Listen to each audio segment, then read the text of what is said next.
Good morning, students.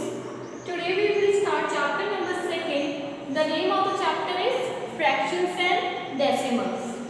We have already learned about fractions and decimals in our earlier classes. The study of fractions included proper, improper, mixed as well as their addition and subtraction. We also studied comparison of fractions, equivalent fractions, representation of fractions on the number lines and ordering of fractions. Our study of decimals included their comparisons, their representations on the number lines and their addition and subtraction.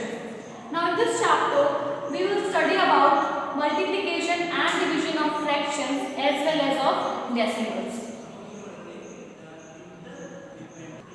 Now let's come to our first topic, that is what are fractions. Fractions क्या होते हैं? A numbers which comes in the form of a upon b, where a and b are integers and b is not equals to 0. उन numbers को हम क्या बोलते हैं? Fractions. Fraction क्या है? वो नंबर्स जो a अपॉन b की फॉर्म में है. a अपॉन b की कौन सी फॉर्म होती है? देखो ऊपर वाले नंबर को हम बोलते हैं न्यूमरेटर. जो डिवाइड के ऊपर आता है उसको हम न्यूमरेटर बोलते हैं और जो डिवाइड के नीचे जो वैल्यू आती है उसको हम क्या बोलते हैं? डिनोमिनेटर. तो दैट मीन्स जो नंबर्स न्यूमरेटर अपॉन डिनोमिनेटर की फॉर्म में आए और जिसमें a और b दोनों ही हमारे इंटीजर्स हो. इंटीजर्स मतलब वो वैल्यूज पॉजिटिव भी हो सकती है, वो वैल्यूज नेगेटिव भी हो सकती है और एक कंडीशन दे रखी है b is not equal to 0, जिसमें जो डिनोमिनेटर वो इक्वल नहीं हो 0 के, उन फॉर्म को क्या बोलते हैं? फ्रैक्शंस. जब नंबर्स a अपॉन b की फॉर्म में आते हैं तो क्या कहलाते हैं? फ्रैक्शंस. कंडीशन क्या गिवन है कि b is not equal to 0, जिसमें b कभी भी इक्वल नहीं होगा 0 के. b मतलब डिनोमिनेटर. b में जो वैल्यू थी वो हमारी डिनोमिनेटर वैल्यू कहलाएगी. b हमने कहा कि b is not equal to 0 कि जो b होगा वो कभी भी इक्वल नहीं होगा 0 में. अगर हम b को इक्वल कर दें 0 से तो क्या फर्क पड़ेगा?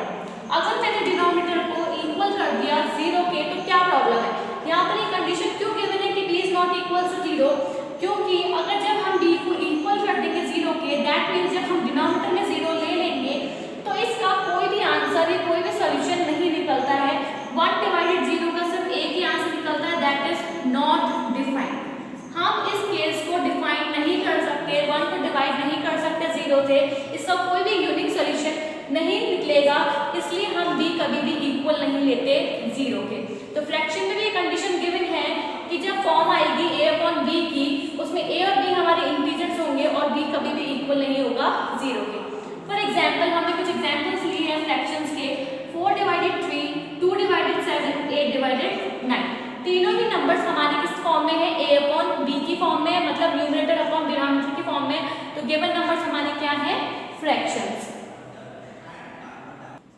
Now let's come to the next topic, that is types of fractions. कि फ्रैक्शंस कितने टाइप्स के होते हैं. फर्स्ट टाइप हम पढ़ रहे हैं प्रॉपर फ्रैक्शंस. प्रॉपर फ्रैक्शंस को कहा जाता है जब फ्रैक्शन में जो न्यूमरेटर होता है हमारा वो स्मॉलर होता है डिनोमिनेटर से. जो न्यूमरेटर की वैल्यू होगी वो छोटी होगी डिनोमिनेटर से, तो उस फ्रैक्शन को कहते हैं प्रॉपर फ्रैक्शन.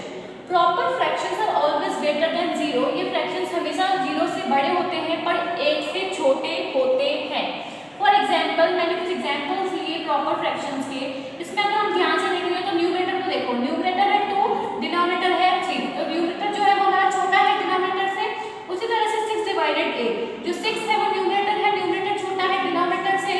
एंड 11 डिवाइडेड 44 में जो हमारा न्यूमरेटर है 11 वो छोटा है 44 से.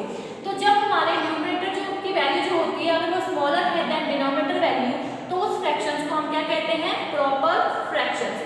So the fractions in which numerator is smaller than denominator, then that type of fractions are called proper fractions. Now second type के जो fractions होते हैं उनको बोलते हैं improper fractions. Improper fractions कौन सी fractions होते हैं?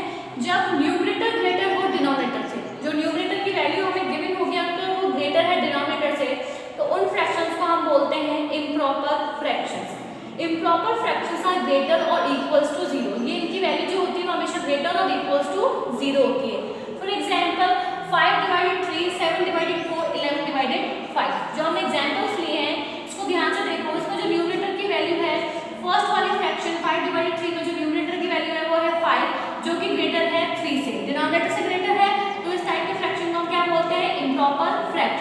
उसी तरह से 7/4 में जो 7 है हमारा न्यूमरेटर ग्रेटर है डिनोमिनेटर से, एंड 11/5 में जो हमारा न्यूमरेटर है 11 वो ग्रेटर है 5 से।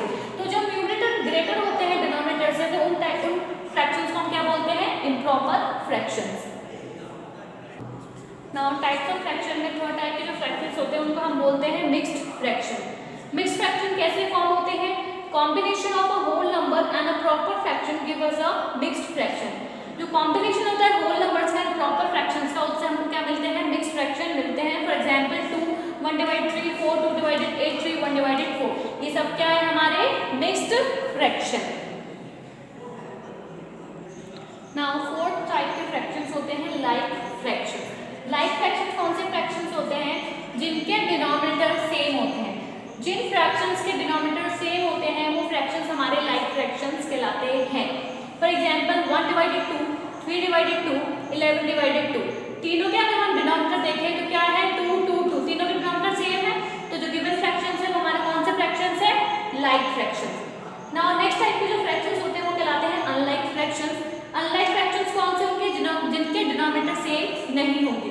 जब डिनोमिनेटर सेम होंगे तो वो कहलाएंगे हमारे लाइक फ्रैक्शंस, और जब डिनोमिनेटर सेम नहीं होंगे तो क्या कहलाएंगे, अनलाइक फ्रैक्शंस। फॉर एग्जांपल 5/2, 6/5, 13/9, इसमें हमारा जो डिनोमिनेटर है वो क्या है 2, 5 एंड 9, तीनों ही डिनोमिनेटर हमारे डिफरेंट हैं, तो जो हमारे गिवन फ्रैक्शंस है वो कौन से फ्रैक्शंस है, unlike fractions. Now next type के जो फ्रैक्शंस होते हैं दैट इज 6 फ्रैक्शंस, कौन सा है हमारा, इक्विवेलेंट फ्रैक्शंस। इक्विवेलेंट फ्रैक्शंस कौन से होते हैं, fractions that may have different numerator and denominator but they represent the same value.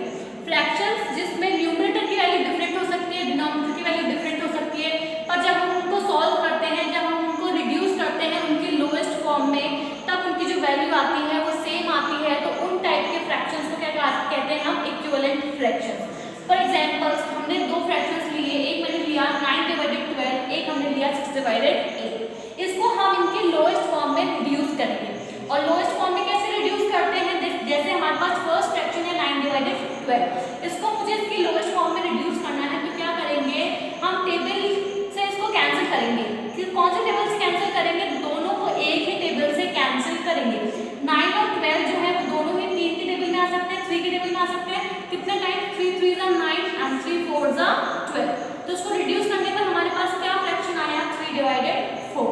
उसी तरह से दूसरा फ्रैक्शन है हमारे पास 6/8, 6 और 8 दोनों ही हमारे 2 में आ सकते हैं। कितने टाइम आ सकते हैं, 2 3 6 होता है एंड 2 4 8 होता है, तो इसका आंसर भी क्या आया, इसका फ्रैक्शन क्या आया, 3/4।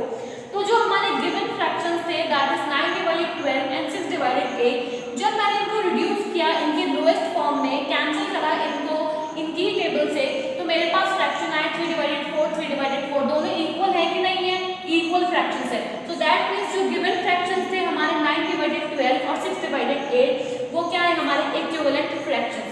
दिखने में जो इक्विवेलेंट फ्रैक्शंस होते हैं वो डिफरेंट लगते हैं, क्योंकि ऐसा लगता है कि इनको देखेंगे तो ऐसा लगेगा कि 9/12 और 6/8 कैसे इक्विवेलेंट फ्रैक्शंस होंगे, पर हमको उनकी फॉर्म पर नहीं जाना है, हमको रिड्यूस करना है उनको उनकी लोएस्ट फॉर्म में और चेक करना है कि क्या दोनों के फ्रैक्शंस जो हमको ऑब्टेन हुए हैं वो इक्वल हैं या नहीं। तो गिवन फ्रैक्शंस जो हमने सॉल्व करा तो हमारे पास जो वैल्यूज ऑब्टेन हुई वो क्या थी, 3/4। सो दैट मींस जो गिवन फ्रैक्शंस है वो हमारे कौन से हैं, इक्विवेलेंट फ्रैक्शंस।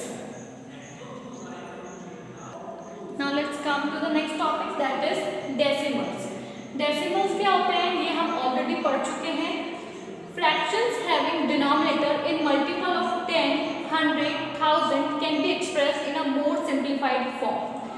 फ्रैक्शंस जिसके डिनोमिनेटर में मल्टीपल्स हो हमारे पास 10 के, 100 के, 1000 के, उनको हम और सिंपलर फॉर्म में एक्सप्रेस कर सकते हैं, और वही उनकी सिंपलर फॉर्म क्या कहलाती है, डेसिमल।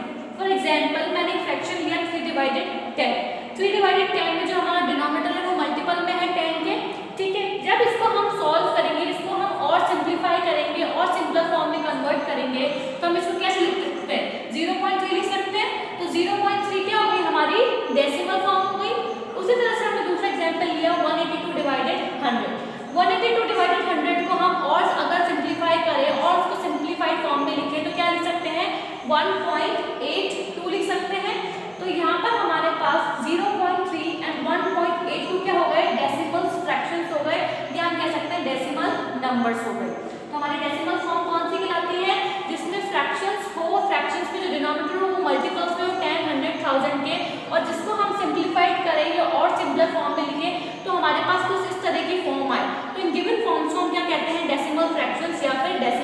numbers. Now इस वीडियो में हमने fractions, types of fractions and decimal के बारे में पढ़ा। जो भी टॉपिक्स इंपॉर्टेंट थे हम इस वीडियो में उसको कवर कर चुके हैं। नाउ नेक्स्ट वीडियो से हम एक्सरसाइज 2.1 स्टार्ट करेंगे।